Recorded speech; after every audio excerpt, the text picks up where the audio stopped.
আপনারা দেখছেন 24 টিভি 2, ভালো করে মনোযোগ দিয়ে শুনে রাখবেন। মোথা দল ক্রমশ যতই বিজেপি মোথা দলকে ভাঙার চেষ্টা করুক না কেন, সেই ভোটারগুলো কিন্তু এডিসিতে মোথা দল একটা দাপিয়ে তারা কিন্তু তাদের ভোট ব্যাংক কিন্তু একটা র্যাঙ্কিং করতে পারে। সেখানে বিজেপি কোনো রকমের ফ্যাক্টর নাও হতে পারে, এমনটাই সম্ভাব্যত। কেননা ত্রিপুরা মোথা দলের সুপ্রিমো মহারাজা প্রদ্যুৎ কিশোর দেববর্মাকে দেখেই কিন্তু জনজাতি ভোটাররা কিন্তু ভোট দেয়।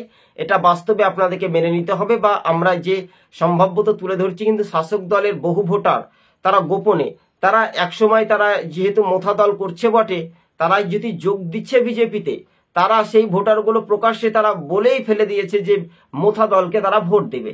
দেখুন, এইভাবে কিন্তু দল ভাঙিয়ে বিজেপি কি ক্ষমতায় আসবে ত্রিপুরায়? কিন্তু তাদেরই জোট সঙ্গে ত্রিপুরা মোথা দলের নেতারা। কিন্তু রাজ্য রাজনীতিতেই এবার এবার মহাকরণের রাজনীতি কিন্তু একটা সমীক্ষাতে উঠে আসে। ত্রিপুরাতে হাজার হাজার শাসকের ভোটার আগামী দিন মোথা দলে যোগ দিতে পারে। দেখবেন এই কথাটা মিলে যেতে পারে। অনেক জনজাতি ভাই ও বোনেরা পাহাড় সমতলে আপনারা ভিডিওটা নিশ্চিন্তে দেখতে পাবেন। ভিডিওটি স্কিপ না করে পুরোপুরি দেখবেন, তাহলে আপনারা নিশ্চিন্তে বুঝতে পারবেন। ঘটনাস্থলে 24 টিভি 2 ভিডিওটি স্কিপ না করে পুরোপুরি দেখবেন, তাহলে ঘটনাস্থলে আমরা একটা ব্যাখ্যা করছি, বা ব্যাখ্যা বিস্তারিতভাবে প্রতিবেদনগুলি একটা সংক্ষেপে তুলে ধরার চেষ্টা করেছি, তাই না? ঘটনাস্থলে এটাই একটা পর্যালোচনা, বা এটা একটা একটা অগ্নি পরীক্ষা বা ভাগ্য পরীক্ষা।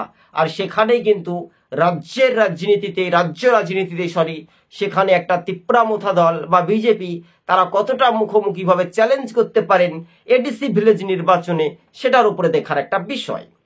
অন্যতম, জনজাতি পাহাড়ের 20টি বিধানসভা আসন, এবং আগামী দিন সেই 20টি জয়লাভ করার সম্ভাবনা বেশি ত্রিপুরা মোথা দল।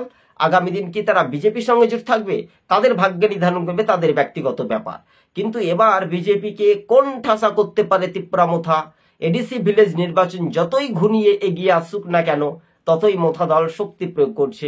তাই 2 থেকে 3 হাজার জনজাতি ভোটার আগামী দিন ত্রিপুরা মোথা দলে যোগ দিতে পারে, এমনটাই সূত্রের খবর সম্ভাব্যত। ধন্যবাদ।